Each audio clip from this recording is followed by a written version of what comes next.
नमस्कार शेतकरी मित्रांनो, नमो शेतकरी योजनेचा 7वा हप्ता आजपासून जमा व्हायला सुरू झालेला आहे. बऱ्याच शेतकऱ्यांना त्यांचे 2,000 रुपये जो नमो शेतकरीचा हप्ता होता तो अकाउंट मध्ये सुद्धा आलेला आहे. आता आपण जाऊन पाहूया नेमकं अपडेट काय आहे. शेतकरी महासन्मान निधी वाटप मंत्रालय.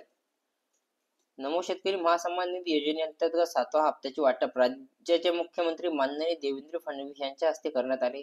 यावेळी उपमुख्यमंत्री एकनाथजी शिंदे, उपमुख्यमंत्री अजितदादा पवार यांच्यासह मंत्रिमंडळाचे सहकारी उपस्थित होते. शेतकऱ्यांच्या आर्थिक लाभावे आणि उद्देशाने ही योजना राज्य शासनाने केंद्र शासनाच्या प्रधानमंत्री किसान सन्मान निधी योजनेचे धर्तीवर सुरू केली आहे.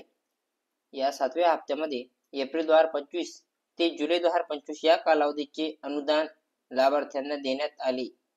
या योजने अंतर्गत 19,65,165 लाभार्थ्यांना सुमारे 1892 कोटीची रक्कमेस वितरित करण्यात आली. ती आज करण्यात आली. मित्रांनो, सगळ्यांना आज पैसे मिळालेले आहेत. तुम्हालाही पैसे मिळालेले असतील. जाऊन तुमचं बँक अकाउंट तपासा. या व्हिडिओमध्ये एवढंच. भेटूया पुढच्या व्हिडिओमध्ये. जय हिंद, जय महाराष्ट्र.